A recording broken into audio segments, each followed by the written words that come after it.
¿Cómo está, doctor Milei? ¿Cómo anda, Mauro? ¿Daniela está bien? Pero está fenómena. Bueno, la vi recién. Hola, Daniela. Y bueno, saludarte, bienvenida, gracias. ¿Usted está bien, Carlos? Muy bien, Mauro. ¿Se conoce con Milei? Un poco. ¿De dónde? Yo se lo presenté a usted. Qué barato, ¿eh? Yo soy padre de esta criatura. Madre. Yo soy un poco el padre de esta criatura. ¿De dónde la conocía? Conózcame. ¿De dónde la conocía? De la vida, de llevarlo una vez a Infobae y sorprenderme de golpe con muchas de las cosas que... ¿Usted me lo presentó a mí? No, ¿Qué me dijo en su momento? Porque no me acuerdo, ¿eh? Pero diga la verdad, ¿eh? ¿Cómo se lo dije? ¿Qué me dijo? Te presento a este que va a ser... No, ¿qué yo o le dije, no? mire, Mauro, tengo un economista que lo tiene que traer a su programa porque va a hacer ruido. Ah, ruidos, sonajero medio. Y además le dije, debe ser uno de los economistas más inteligentes que tiene la República. Eso lo inventó, acaba de inventar. Pero No, se importa, lo yo dije. le perdono toda Usted la sabe que se lo dije. ¿Y? Bueno, ahí lo tiene. Es más, yo le puedo contar, Mauro, cuándo nos conocimos con Arbía. Guarda. Guarda que está Fue está cuando venía Piketty a la Argentina. Exacto. Y Carlos, bien. Ah, me porque hizo, no te gusta. y Carlos me hizo una nota sobre mis críticas al libro de Piketty. Sí, que lo mataste. ¿Qué te parece? ¿Y? Bueno, y ahí... Esa digamos, nota fue la nota de ese día en la sección Economía más leída de Infobae. O sea, ahí uno se da cuenta cuando hay un economista que, además de saber lo que sabe Javier, iba a estallar en los medios como estalló. Estás imparable ahora, Frankenstein. Bueno, ¿Eh? Bueno, y después hay que sumarle el otro, ¿no? claro, ahí. Ese es el que sea, me yo se dijo, lo traje a pibe, usted". tomá la No, llave. pibe, no, yo no hago eso. Pablo, vamos a presentar a Pablo. ¿Vos sos doctorado en? Relaciones internacionales, pero soy licenciado en economía. Ah, mira, te pasaste Estudié la vida relaciones. estudiando, muy bien. Me dedico a internacional. ¿Me das un disparador para charlar con ustedes tres? ¿Qué está pasando en Argentina con la economía de la Argentina? Un disparador tuyo. Mirá, te puedo decir lo que relaciona a Brasil, porque me dedico a temas internacionales. La verdad que no creo que la asunción de Bolsonaro cambie mucho. Me parece que en los últimos 15 años tuvimos déficit comercial y eso no va a cambiar. Porque hay cuestiones que tienen que ver con más allá con el tipo de cambio y la devaluación y demás, que son estructurales.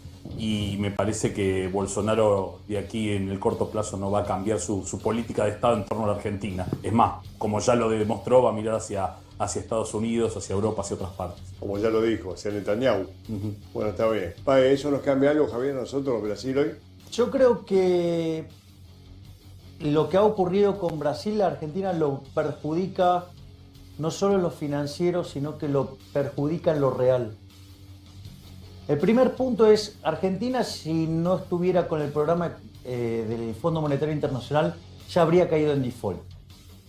A Argentina se le prestó la plata no porque tuviera capacidad de pago, no es solvente Argentina. Argentina, de hecho, camina inexorablemente hacia un default con esta política fiscal. Y Argentina recibió ese financiamiento pura y exclusivamente por una cuestión de índole geopolítica. Claro, en ese momento no estaba todavía Bolsonaro.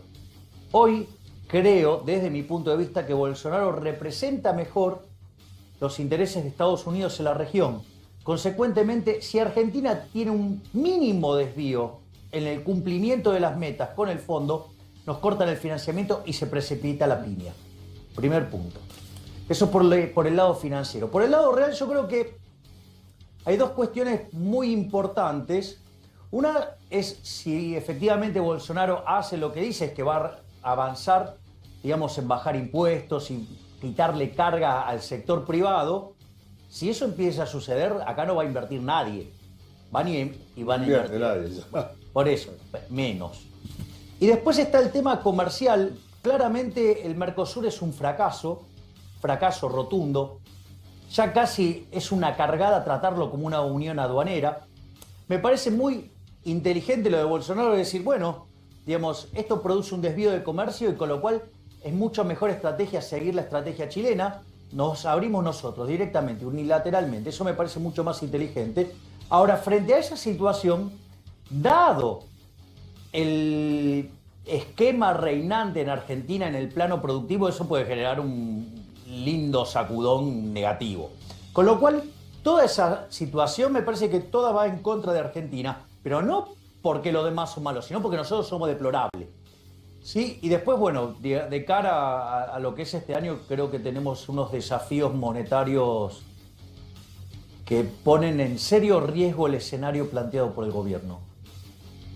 Por ejemplo, Y, por ejemplo, el tema de las LELIQ, que es las letras de liquidez que emite el Banco Central.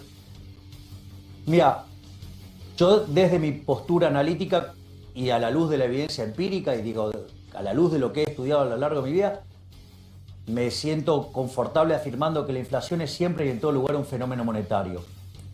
El tema es que vos tenés dos formas de emitir hoy.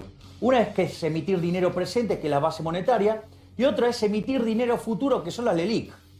Es decir, porque en algún momento hay que pagarlas, y se pagan con emisión monetaria. Cuando vos sumás eso, o sea, el dinero presente, la base, y las LELIQ, que es el dinero futuro, la cantidad de dinero viene creciendo al 3% mensual, Mauro. Eso hace que las expectativas de inflación no bajen, es decir, los agentes no van a coordinarse hacia tasas de inflación más bajas, con lo cual al Banco Central le va a costar muchísimo bajar la tasa de inflación. Y eso tiene tres eventos muy complicados a lo largo del año. El primer evento es lo que tiene que ver con la caída de la demanda de dinero por la cuestión estacional, lo que es el final de febrero, el inicio de marzo. Ahí se derrumbe la demanda de dinero, vos venís con la cantidad de dinero creciendo al 3%, eso es un factor de riesgo. El otro factor de riesgo, que a mí me parece el más grave de todos, es lo que sucede con la demanda de dinero frente a una situación electoral complicada. Lo voy a poner con un ejemplo comparativo. Cuando fueron las elecciones de medio término, en las PASO, el miércoles previo a las mismas, se conoce una encuesta dos encuestas que le daban ganadora a Cristina Fernández de Kirchner sobre Bullrich por casi 10 puntos. En esos 2 días, jueves y viernes, el Banco Central vendió 3.000 millones de dólares. Y no sabemos cuánto vendió el Nación porque no lo dijo, pero me imagino que vendió lo mismo. Y esto es mucho, es poco, es un montón, porque fíjate que cuando Cristina consiguió el 54% en el 2011, en todo ese año Marcó del Pont vendió 7.000 millones de dólares. Acá se vendieron 6.000 en 2 días, ponele, digamos, infiriendo, ¿no? Digamos, no tengo el dato. Sí. Entonces, y vos fíjate que la demanda de dinero todavía estaba sólida, no había pasado el desastre del 28 de diciembre con Peña avanzando sobre el Banco Central. Y en los hechos, después la gente ratificó al gobierno dándole un 42% de los votos. Y aún así tuviste ese problema. ¿Vos te imaginás lo que puede hacer hoy con la demanda de dinero destruida? Argentina, digamos, sin financiamiento voluntario en los mercados. Está en el Fondo Monetario Internacional, pero ahora debilitado con la llegada de Bolsonaro y con una actividad que está bastante más resentida de lo que se esperaba. ¿Qué nos debilita la llegada de Bolsonaro? En ese sentido que vos decís. No, pero el problema es que hoy dejó de ser prioridad geopolítica en Argentina para Estados Unidos. Y al que baja el martillo en el Fondo Monetario es Estados Unidos, es el único que tiene poder de veto. Entonces, en este Trump es amigo de Macri. Sí, pero, a ver, te tomo el punto, pero en realidad Estados Unidos no le pone plata por eso, le ponía plata por una cuestión geopolítica. Era para contrabalancear, ¿sí?, las otras cosas en la región. Pero a ver, Macri, como en todo, es un tibio, un timorato, o sea, un mediocre, un cobarde. Bueno, está bien, digo, es lo que yo siento respecto a este gobierno. Lo digo recurrentemente. Un poco fuerte. Pero, bueno, ¿pero qué dicen los hechos? Mirá si no será mediocre que los primeros 3 años se pasó diciendo que le iba mal por culpa de Cristina. Y ahora el último año dice que le va mal también por culpa de Cristina. ¿Cómo? ¿Y él qué hizo entonces estos 4 años? Nada. Que de hecho no hizo nada, en realidad lo empeoró todo. Entonces, digamos, me parece que en un cabeza a cabeza, ¿sí?, en un bandera verde entre Cristina y Macri, digo, eso puede derrumbar la demanda de dinero de una manera tremenda. Pero suponete que logramos pasar el primer escollo. Logramos superar el segundo escollo. ¿Qué pasa cuando vas camino al 2020 y sabes que Argentina va a defaultear? Porque no le dan los números. ¿Te vas a quedar con los pesos? Entonces, o todo este problema de las LELIQ termina en una explosión de emisión monetaria con caída de la demanda de dinero y que puede generar una hiper, o termina en una confiscación masiva. Es decir, no termina bien de ninguna manera esto. Y quiero combinar un tema que acaba de levantar Carlos y que también me parece que es importante tenerlo. Cuando se decidió avanzar sobre la solución del problema de las LEVAX, Eso en diciembre del 2017 estábamos en 1.2 billones de pesos. Hoy las LELIQ ya suman 700.000 millones de pesos. Y en el medio nos comimos 15.000 millones de dólares, digamos, durante la gestión de Caputo. Y si tomo todas las reservas que perdió a lo largo del año, el Banco Central fueron 25.000 millones de dólares. Nos patinamos 25.000 millones de dólares y casi tenemos el 60% de lo que teníamos de LEVAX antes. Y con un agravante. Con el agravante que las LEVAX antes estaba repartida en toda la economía, en muchos agentes. Ahora está toda concentrada en los bancos. Vos pensás esto, Mauro. Básicamente, las LELIQ van calzadas contra los depósitos a plazo fijo. Como los depósitos a plazo fijo crecen al 40 y las LELIQ al 40, al 60, y en algún momento las van a alcanzar. Cuando pase eso, ahí, digamos, o el Banco Central tira la toalla con la política monetaria, o va una confiscación. Y si vos tenés un depósito y en el banco hay una confiscación, ¿qué haces vos? Corrés. Con lo cual, o sea, a ver, lo de la LEVAC era un problema. Esto es un problema muchísimo más grande. Es decir, teniendo un sistema financiero sólido, lo contaminaron, que, digamos, es en el fondo lo que estaba diciendo, digamos, Carlos, en otro sentido también. Quiero agregarle algo más, una cosita muy cortita. En ese escenario que planteaba Javier, en 28 de diciembre del 2017, cuando el Banco Central, Marcos Peña avasalla el Banco Central, hay un punto muy importante. La tasa de interés en la Argentina es aproximadamente 26% la que pagaba. 27,75. Que le obligaron a bajarla la tasa, pero hoy esa tasa está en 60. Y la inflación proyectada en ese momento era entre 25 y 30, y hoy la proyectada está... No, en ese momento era 15. Bueno, proyectada. pero digo, por los analistas. Pero en ese momento, cuando hace justamente la corrección, la hacen para llevarla a lo que esperaban los analistas. En el mercado no se creía ese 15, era un poquito, vos tenías un poquito más.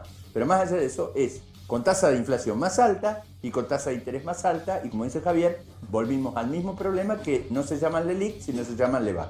Pablo, o sea, esto es peor, el año puede ser peor con este tema de Bolsonaro. Exactamente, de hecho es lo que mencioné, digamos, con el inicio. O sea, me parece que el escenario con el cual está trabajando el gobierno tiene muchos riesgos. O sea, porque esto, a ver, en primer lugar porque apuesta a un rebote.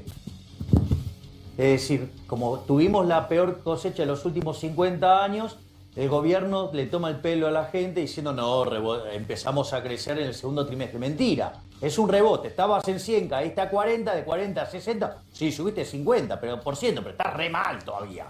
¿Sí? En términos de PBI per cápita, tenemos un PBI per cápita 8% abajo del que teníamos en el 2011. O sea, Argentina es una economía que continuamente viene cayendo. O sea, tiene oscilaciones, pero cae. Digo, entonces, esa situación. Después, por el plano monetario, lo que te acabamos de contar con Carlos del tema de las LELIQ.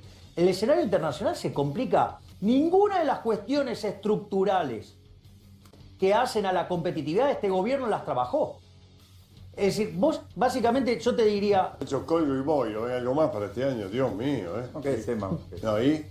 No, porque está muy bueno el punto que levantó Pablo, que tiene que ver con la competitividad. Y ese es un punto que yo quiero señalar. Nosotros con Giacomini hicimos un indicador que se llama termómetro de riqueza. Y si vos llegás al fondo del indicador, te dice, mira, la competitividad depende de 3 elementos. Un elemento tiene que ver con salario medido en dólares, por decirlo de alguna manera, para ponerlo en fácil. Hace falta eso. No, está bien, pero digo, No sé. otro tiene que ver con la presión fiscal y otro tiene que ver con la tasa de interés que está afectado por el riesgo país. Si vos te fijás, este gobierno que dijo que iba a bajar la presión fiscal y que iba a tardar 75 años en llegar a la presión fiscal de Chile, a la postre la terminó subiendo. El riesgo país estamos tercero, porque viene Venezuela, Zambia y después nosotros. Y si tomás el tramo medio de la curva, ya le ganamos a Zambia. Ay, Dios mío. ¿No? Entonces, ¿qué pasa? Si vos no arreglás la cuestión fiscal, la única forma que vos tenés para ser competitivo es devaluar para bajar los salarios en dólares. Y cuando vos haces eso, aumenta el número de pobres e indigentes. Entonces, acá el verdadero trade-off es o la política hace el ajuste o nos va a seguir empobreciendo el sector privado, destruyendo nuestros salarios en dólares. Carlos. Sí, bueno, acá me parece muy copada el punto que plantea Carlos. A ver, el punto es el siguiente. Lo que te compra tiempo son las reservas. Es decir, lo que a vos te permite comprar tiempo y lo que determina cuándo más cerca o lejos estás de una crisis es cuántas reservas tenés. Primero digo, las reservas informadas del Banco Central tienen un montón de cosas que no son del Banco Central. Ejemplo, los encajes de los bancos. Ejemplo, 18.000 millones de dólares puestos por los chinos en swaps. Hay un montón de cosas. Cuando empezás a limpiar no hay tanto. Punto 1. Punto 2. A los efectos prácticos, como Argentina tiene el financiamiento para honrar la deuda, hasta el 2019, en principio, si Argentina cumple con las metas fiscales, no tendría el problema. Ahora, el problema entonces, ¿cuándo aparece? Aparece en el año 2020. En el año 2020 tenés necesidades de financiamiento por 35.000 millones de dólares y solamente tenés asegurado 10.000. En un contexto donde la tasa de interés... Se consigue. ¿Cómo? Se consigue el resto.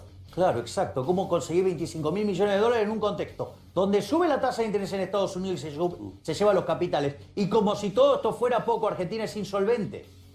Pero supongamos que por un milagro conseguimos la plata. Al año siguiente, al 2021, necesitamos 40.000 millones de dólares y ahí no tenemos nada. Con lo cual, si no nos pegamos la piña en el 2020, nos pegamos la piña en el 2021. Y el default es una situación trágica. Porque no solo que derrumba la inversión, derrumba el nivel de actividad económica, genera una explosión de desempleo, sino que además, como el público corre de la moneda y se produce una fuerte depreciación de la moneda, el precio de los alimentos, sí, los bienes de primera necesidad, se van por las nubes y te explota la pobreza y la indigencia. La urgente acaba de criticar Macri, que no está... Pero a Forlí sí, lo trataba de agarrar, no se le iba por abajo, ¿viste? Mucha diferencia de estatura. Es un gigante Bolsonaro, ¿no? Sí. Pero Sí, hablando de estatura, sí. de estatura física, ¿no? Sí. Pero dijo, ponete acá, se puso en costado. Forlí, muy querido Forlí, ¿eh? Bueno, lo vi ahí.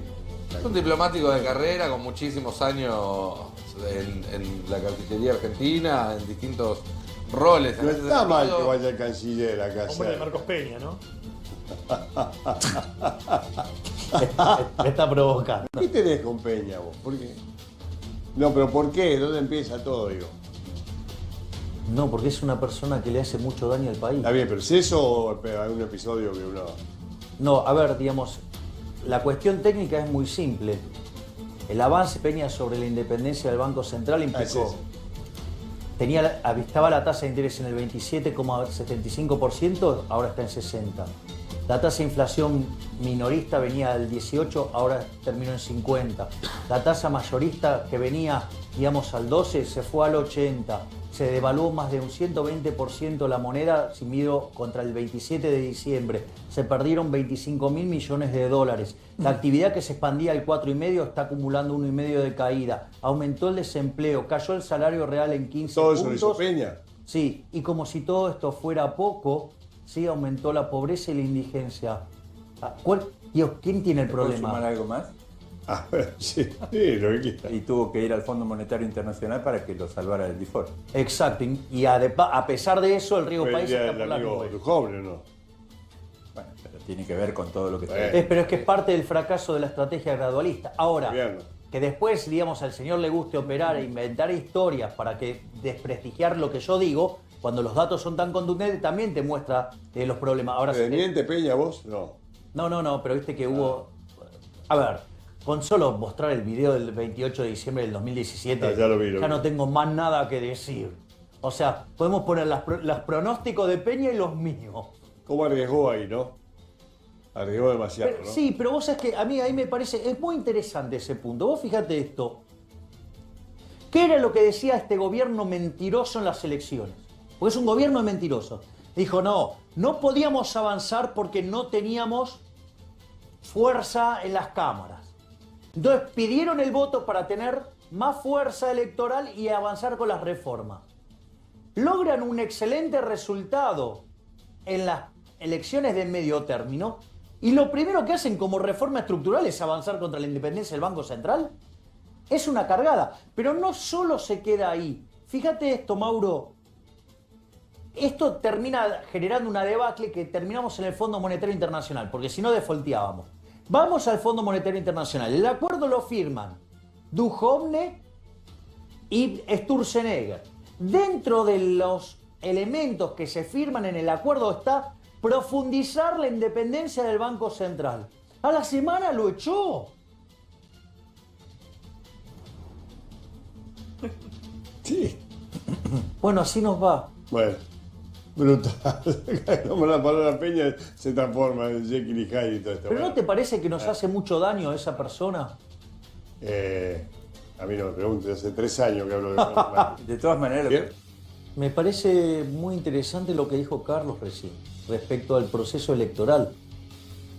Porque mirá qué interesante. Nosotros los economistas diferenciamos entre incertidumbre y riesgo, porque el riesgo lo podés mitigar, lo podés trabajar. Pero Carlos te acaba de describir un escenario de incertidumbre. Sí, sí. O sea, casi como que por la configuración que va mostrando, no sabés lo que va a pasar. Y cuando vos esa situación no tenés idea de lo que puede pasar, en Argentina se llama ir a comprar dólares. Sí. Digamos, tiene una, Rompe con la incertidumbre. una fuerte... bueno, eso altera... Lo hemos discutido varias veces aquí con tu mujer, digamos, cuando plantea Leonor justamente cómo toda esta situación afecta, digamos, a la situación de los individuos, pero no solo eso, porque además cuando vos tenés situaciones donde la economía, digamos, empieza a trabajar mal, la cantidad de delitos sube muy fuertemente. No me cabe la menor duda. Dinero, ¿qué va a hacer, no? ¿Te acuerdas de eso? No, Usted- perdón, Poderoso caballero, don dinero. me suena pero no recuerdo de dónde. De la romántica española, poderoso caballero, don dinero. ¿Y quién va a ser más poderoso que el dinero?